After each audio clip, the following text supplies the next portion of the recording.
Last year, the Fellowship of the Ring trick-taking game surprised a lot of people, including myself.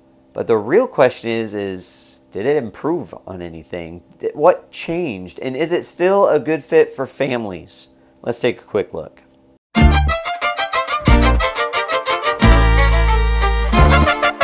Two Towers is a trick-taking cooperative card game where you're going to be working together to complete specific objectives on different character cards as you work through different chapters of the story of the Two Towers through this game. The story is actually on a bunch of different excerpts. Actually, don't really have much in here, so you have to figure out the story yourself as you play through the game.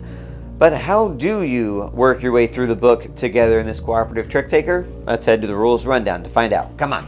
Here we have a game of Two Towers set up for 2 players.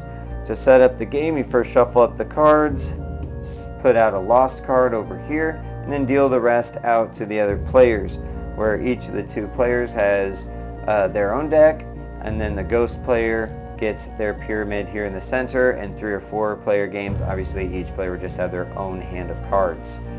Before you deal out the cards, you'll choose a chapter, which will tell you which characters need to be played and the victory condition, most of which are short, but there are different victory conditions that you'll find as you play through the game. You'll notice these asterisks on the character cards. These are characters that have to be chosen, and during setup, you can go ahead and place these tokens on them just as a visual reminder that they have to be chosen. Aragorn here is a special character where you'll look at your hand, and if you have the white tower, that player is automatically going to be Aragorn. He will lead the first trick as well as control the ghost player. So he'll go right there. Every other character will check out their hand and decide which of the remaining characters best matches their style or what they have in their hand. And this guy here has a lot of high forest cards, so he will most likely take Legolas, who needs to win 6 or more forest cards. So he'll go ahead and snag Legolas over here, which means this guy has to be Boromir, since Boromir must be chosen. Now, after everybody has chosen their characters, a step that I love to skip is checking these items down here, which are exchanges or other actions that can be taken before the game officially gets underway. Now, most of these actions will be exchanges, which simply means you'll look at your hand, decide what card you would like to give to another player that'd be helpful for them.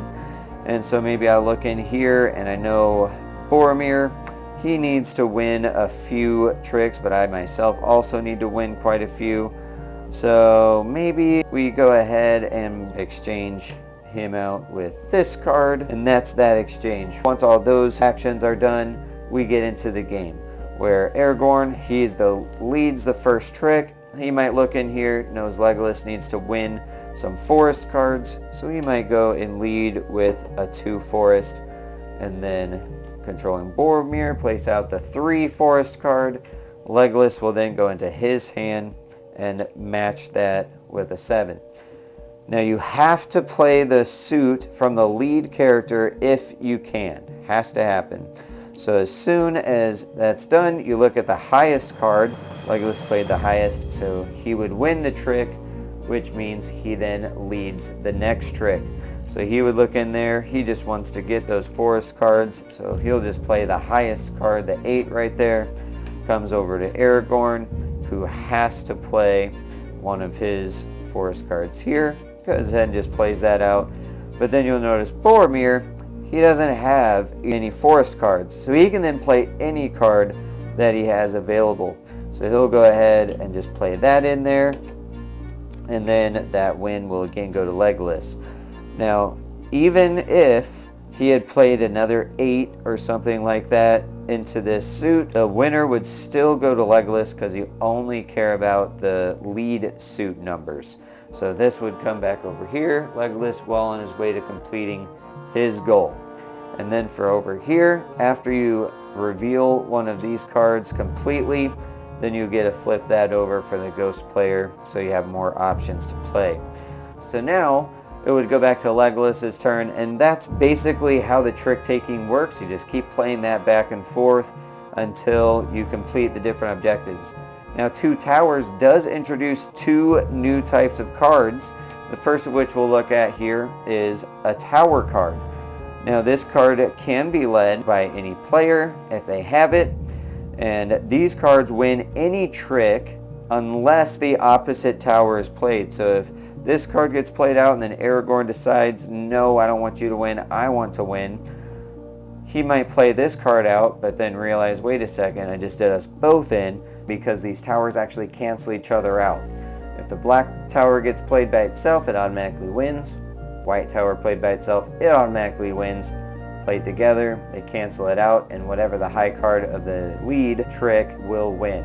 Now, how that works for the lead trick, if let's say this black tower gets played and then Boromir plays a 7, black tower would win.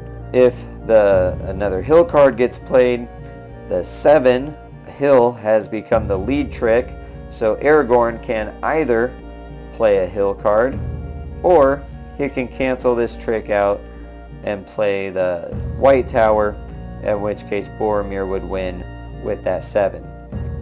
And that's how those tower cards work.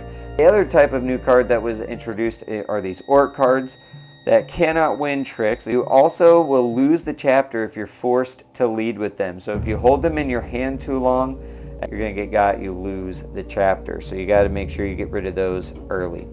That's what's new added to this first chapter in the game. There are a lot of other chapters. There's about 18, I believe.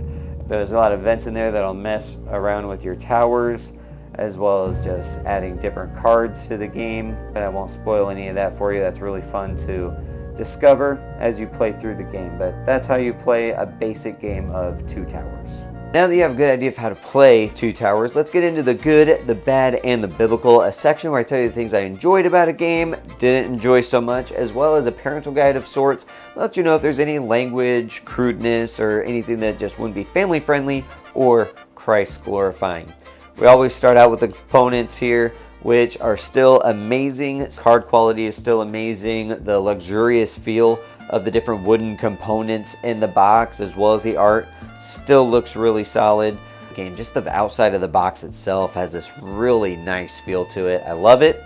And then for the gameplay, still very simple. This game, if you've played the original, you're still going to get that same feel playing this one. It's just going to add a few new things, which I really enjoyed. The additions of the tower cards were really cool, as well as the orc cards right off the bat. I really love the fact that in this game you didn't have a rehash of the original chapter from the first one, or even just the last chapter of the first one, where here's what you already know. Now as you go through, you'll unlock some of the new stuff. It's just right out of the gate, here's something new that's not very difficult to grasp if you've already played trick-taking games before or coming off the original one. This is just going to feel like a slight sidestep where you have those tower cards that, hey, automatic win, or there you go, cancel me out so that the other person can win. But then you also have those orc cards that you have in your hand where you have to time that right of when to get rid of those. So that was really cool additions. And then with these games, both games I really enjoy, as you work your way through, you're going to be getting different event cards that put little twists on the game, but it's never going to be something that's just mind-boggling or, I'm not quite sure how that works.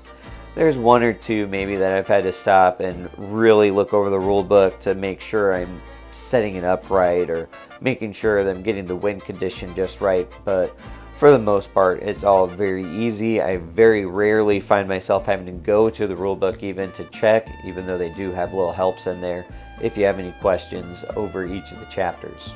This game as well just has great variety in the different characters, objectives, and the different event cards that are going to come out.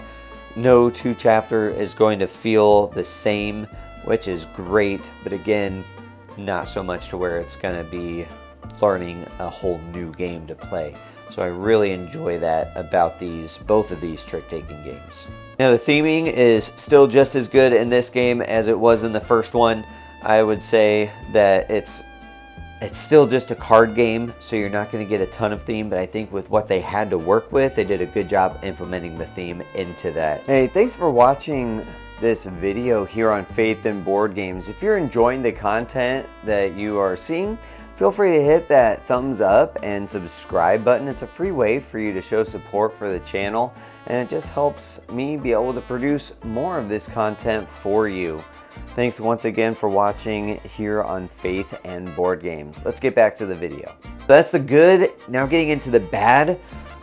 This might just be a me thing, but to me, for whatever reason, on those character cards and even on the cards themselves, there was just ever so slight a shift in the card art that was a little jarring to me. Enough to where I had a hard time not mentioning it every game. And again, it might be a me thing, because I know my wife, she looked at it and she thought nothing of it. She's like, it just seems like a different perspective that they were going for. Maybe that's it. But to me, it just seemed almost more cartoony in this game, in this version of Two Towers, than it did in the Fellowship of the Ring. So that's just something, if that's going to bug you. And then it still has the same negatives in this game as I had with the original, where you're going to have that randomness in the two-player of maybe you just end up losing a scenario based on where certain cards are placed. And then also just searching through the deck for the different character cards as you work your way through. I ended up just arranging them in alphabetical order so I can just, as quickly as possible, scan through all the characters and find the specific ones that I need for whatever chapter we're playing, but that still can end up being a little bit of a chore. And then for the biblical section, there's not much to speak of. This is just a small card game. There's no language in the game. There are going to be wizards and orcs and stuff like that, but there's no gore or any crudeness that's happening in the game. It's very clean as far as that goes. But again, if you don't want to have any wizards, or minor spoiler here, in the later section, there is a card that looks kind of like a magic vial. I'm not familiar enough with the stories to know exactly what it is, but it has that look. So if that's not something that you want to be bringing into your home, that's something to make note of. But that's going to do it for the good, the bad, and the biblical. For my rating of the game, I'm going to give it the same as I gave the Fellowship of the Ring. This is a solid 8 out of 10. Very enjoyable experience to be able to just sit down, knock out in 10 to 20 minutes, 1, maybe 2 chapters in this game. Especially if you're just doing a short victory condition where you just have to do 1 round. Some of the longer ones can obviously just be longer, but I do enjoy that you have that option with this game where, hey, I just want to sit down and play a quick one.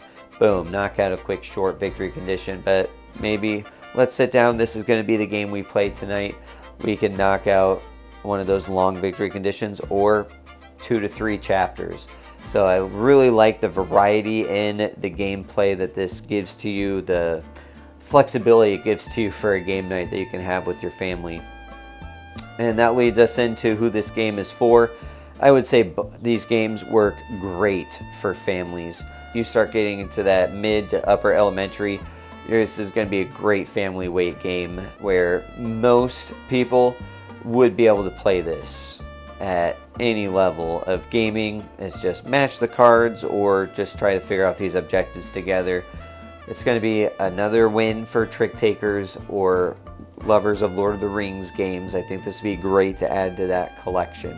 If you love the Fellowship of the Ring like we did, this would be a great addition to that, where you're not just getting a rehashed version of that game, but they added to it, which makes me excited for the 3rd installation that I'm assuming is going to be coming out to complete the trilogy. This game would not be for those that don't like trick-taking games or just enjoy larger experiences in their gaming, or don't enjoy the fiddliness of trying to find specific cards that are necessary. And sometimes you'll be even fixing the deck and taking certain cards out to put other cards in. So there's some of that that's going on. If that's not something you're into, you just want games like Uno or an Agent Avenue, where you can just pull out the game, shuffle it up, deal the cards out, and you're good to go. This game doesn't quite have that same idea. There's not much set up to it, but there's a little bit. So just something to be aware of. And that's going to do it for my review of the Lord of the Rings Two Towers trick-taking card game. Thank you so much for watching here on Faith and Board Games. I'm Tyler Collum. And until next time, watch out for those orc cards and stay awesome.